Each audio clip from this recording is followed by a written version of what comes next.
So you've decided to go to college. Pop quiz. Which is a better way to earn your degree? Commute to college and fill your gas tank, get stuck in traffic, drive in bad weather, try to find a parking space, walk a half mile to class, or learn online at Independence University. In the park on a bench, on the beach on a towel, or on your couch with your kid. Your campus is wherever you want it to be. That's Independence University. And all your supplies, including a brand new laptop and tablet, are included with tuition. 1-800-961-0481. 1-800-961-0481. Digital smart labels enable companies across various sectors like grocery, healthcare, warehousing distribution, military, animal services, and shelters to automate their labeling and pricing, as well as their product and promotions in real time. Welcome into tomorrow. I'm Dave Graveline. Digital smart labels from Danovation Technologies are designed to enhance the retail shopping experience for all of us, replacing traditional paper with digital displays that are truly unique and the way into tomorrow. The labels are distinctive and powered by batteries that last up to 10 years. And because digital smart labels are micro e-paper displays that only consume power while updating, they are far more energy efficient compared to other digital signage solutions. The features and benefits are endless, such as e-paper technology, high visibility in daylight, radio frequency transmission, long battery life, and more. I'm Dave Graveline. Now that we're home more than ever, we need to feel safe. Call it a sign of the times or the world we now live in. What do you want to keep safe? Wouldn't it be nice to have tested, trusted 24/7 protection? Peace of mind, real protection that's always there for you and your whole family? Well, now you can with one of our state-of-the-art home security systems. Call 800-970-8405. That's 800-970-8405. I can't get my computer to work. Let me help you with that. How'd you do that? I just got techie with Geeks on Site. Our geeks literally come on site. No need to stop what you're doing or block off time. We come to your home, office, or wherever you are. And we don't just fix whatever computer issues you might be having. We explain and teach you along the way. We'll help you instantly. Call 855-399-9886. That's 855-399-9886. Here are the highlights from the latest episode of Free Talk Live. Visit freetalklive.com for the full episode. We're kind of the fallback crew because most of the Free Talk Live crew is supposed to be going up to the Porcupine Freedom Festival this week, and from what I understand, they are there. I heard this through the rumor mill because I'm still not allowed to talk to Aria DeMezzo, who is our main engineer there on site, because I'm on some ridiculous bail conditions that have yet to be loosened, which we put a motion in, 2 weeks, maybe going on 3 weeks ago. At this point, we're basically just waiting for a woman in a robe, the very same one who denied me bail 3 months ago or whatever it was, who said she was going to do it expeditiously to make a decision. It took 3 weeks or more to do it. Yeah, she took 3 weeks to make a decision on bail, which was to deny it. I guess it might take about 3 weeks to sign the signature. Yeah, I guess that's like the typical length of time it takes things. So we're still waiting on that. So meanwhile, we kind of have to have your First Amendment rights infringed, as the higher-up judge agreed. Correct. And so who knows when that's going to happen. Meanwhile, the crew is there at the campground. I've heard that Aria has arrived. Matt, our Wednesday night co-host, is there. And actually, we're hoping to hear from Matt tonight because, again, Aria can't call in. Because then she'd be talking Thursday to me. night. Yeah, Matt's Thursday. Oh, night. Thursday. Thank you for that. Yep. Whenever I was in high school, I was valedictorian of my class. Oh, wow. And I was going to go That means you're really smart, right? Well, I am really smart. Okay. I'm just kidding. Well, I was going to go to school to be an accountant is what I thought. I was like, that's what I'm going to do. And then, I was like, I guess I'll just take, a year off and work or something. For some reason, in that time, I was just like, yeah, I don't want to go to college. So, I mean, even just making a decision on what I wanted to do at all has changed so many times in the, I guess now 6 years that I've been out of high school. Yeah, I think that's one of the most important things that a young person can do is to take some time off from the whole schooling rigmarole, this gauntlet of never-ending government-mandated education or government highly encouraged education, and just stop and take some time out for themselves. If you don't know what you want to do, don't load up on $50,000 or $100,000 worth of debt.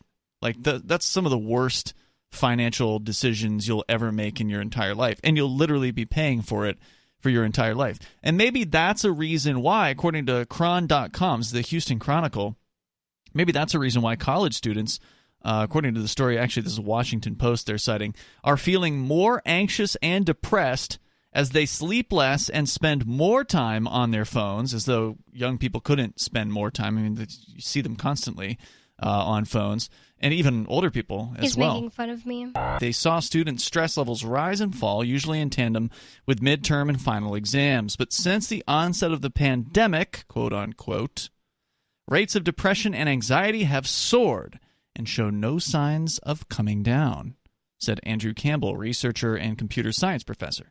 The research points to how the public health crisis, they say, is affecting young people and raises questions about what will be done to support them, a group that struggled disproportionately with mental health issues for years before the pandemic set in.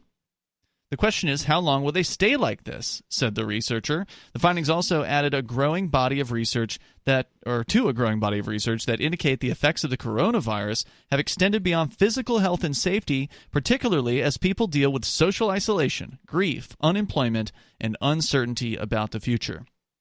Now, a friend of the show, former co-host Vincent, who is the host of Questioning Authority and Shire Free Media, and he's still out there doing his show over on the Shire Free Media channel on DLive 3 times a week. He'll be doing his last live Questioning Authority on LRN.FM on Saturday night at 10 p.m. He's going to move to a podcast-only situation on LRN. But he lives up near Dartmouth College, so he's kind of been following the restrictions, not only what's been going on with the college here in Keene, because that's where he went to school, but also since he's in town with Dartmouth, he can kind of keep an eye on what's been going on there. Sounds like it's like meant for a certain type of person to go to medical school. No offense to anybody who likes going to medical or likes medical field, but I've never been into that because it just seems so like, I don't know, I wouldn't want to do the actual jobs that are involved because they're so like, that takes over your whole life. If you're like a nurse or something. But you really have to love it. Yeah. And I couldn't imagine loving being obedient to the government and having to do whatever it is that they say in order to get a job. Like now, I've heard a lot of these hospitals are requiring their employees to get vaccines. I know that happened in Houston. So the findings add to a growing body of research, they say here. Again, these students dealing with anxiety and experiencing symptoms of depressive episodes, they've had increases in that. Surprise, surprise, because, well, again, they can't socialize. Researchers at Dartmouth gathered data through a mobile app that the local computer guy that was developing this helped develop called Student Life, which sits in the background of the user's phone and collects information on their location, phone usage, sleep duration, and sedentary behavior. So the phone knows if you're sitting down, right? It can detect if you're walking. So this is part of the study? Yeah. Oh, okay. The program also delivered weekly assessments so students could give updates on their mood and stress levels. Now, of course, just as a general statement, not just looking at college students, but a lot of people put on weight during the COVID pandemic because they were at home instead of going to work. They weren't walking anywhere because in a lot of cases they weren't allowed to. Bonnie, you have been around a lot of young people. You're still pretty young yourself. Would you say that there's a lot of people that you know that like to claim that they have anxiety? Yeah, like everyone that I know. It's everyone. Pretty much. Everyone your age, basically, right? Like 95%. It was never like that when I was growing up. It's really weird. Like, I never heard the term anxiety in any sort of meaningful, like, I have this thing sort of sense until the last maybe 15 years, 20 years. Weird. I think I never started doing that because, it's not that I don't think it's real. It's not like I'm one of those people who are like, it's completely all in your head and you're just doing it for attention. It's not like that, but I do think that if you claim it for yourself, then yeah, you're going to start acting like that a lot more. You own it. You own it. Right. Like, I have anxiety. Oh, I can't handle driving into a city. Oh, I can't handle this. Then that's how you're going to start acting. Yeah, then you can't.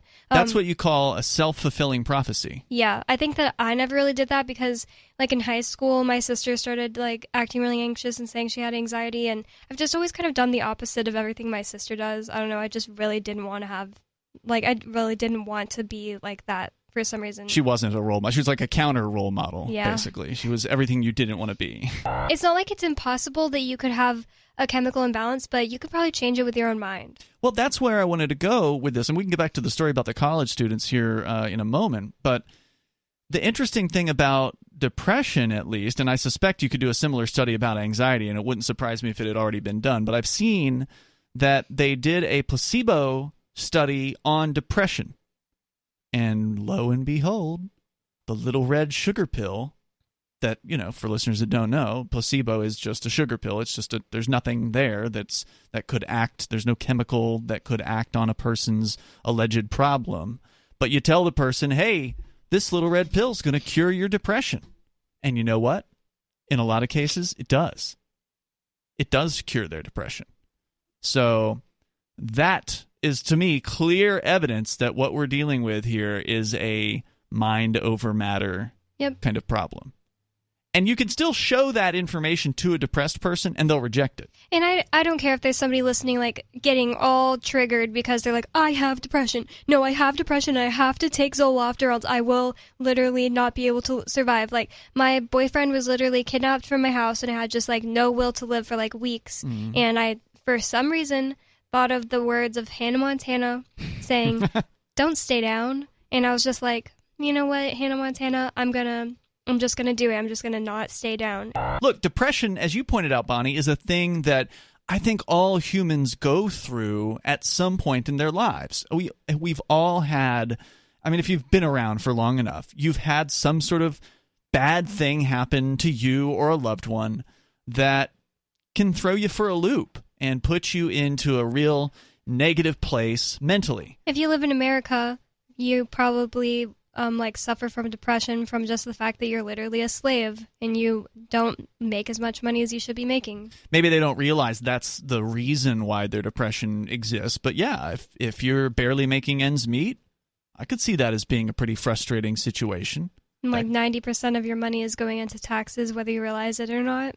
And those taxes are going to bomb innocent, peaceful people all around the world. That's a pretty depressing thing. There's a lot you can be depressed about. People gaslighting you on the news about, the fact that your country's actually the best in the world and literally treats you and the rest of the world like crap. So there are a lot of excuses to be depressed. And ultimately, I think we were both in agreement that, I don't want to speak for you, but that we think that it's mental, that it's something that you can just make a decision. Now, it may not be an easy decision to make, especially if you've been programmed with the idea that you have some sort of imbalance, that it's a chemical thing. And look, I don't want to deny that that could be true for somebody out there. Like, maybe that really is true, that there are people out there who just cannot decide to be different about this. But I don't think that's the majority of them. Rates of anxiety and depression soared during the spring break of 2020, a time of year when students usually sleep more and report low levels of stress. Campbell and Huckins found these levels have yet to return to pre-pandemic normal, according to researchers. Before the pandemic set in, some students definitely were depressed or anxious, but on average, students weren't scoring high on either of these metrics. We have these massive changes in mental health and behavior due to COVID. We've never seen anything like that. No, let's blame what actually needs to be blamed. The government. It's the state and these state schools, these government systems and government schools. They are the ones who told people how to live, and also the obedience of people, of course. The people have been trained to do what they're told, have been trained to go along to get along, and so they obediently went along with whatever stupid restrictions were put on them, these arbitrary controls over their lives, and surprise, suicides are up. And that's why non-coercion is so important, because the real imbalance in these people's lives is their imbalance of just the freedom to do whatever they want to do with their lives that would make them happy. Mm-hmm. So that's why I brought up the government earlier. People need to get out of this system, first of all, to decide to be happy. You can't live in a system where you literally are a slave to a war machine and just expect to never be depressed and, I'm just going to take a pill that will make me like a zombie and accept my fate as a slave to a war machine. Just start buying Bitcoin. We are of the belief that this is, for most people that claim to have these things, in their head. It's something that they can beat if they change their mindset about it. And if it started in your childhood, it doesn't make it any less I mean, it makes it harder to think that you can get out of it, but I promise you still can. If it started in your childhood, it's probably your parents. It's probably your who parents' fault. Taught you really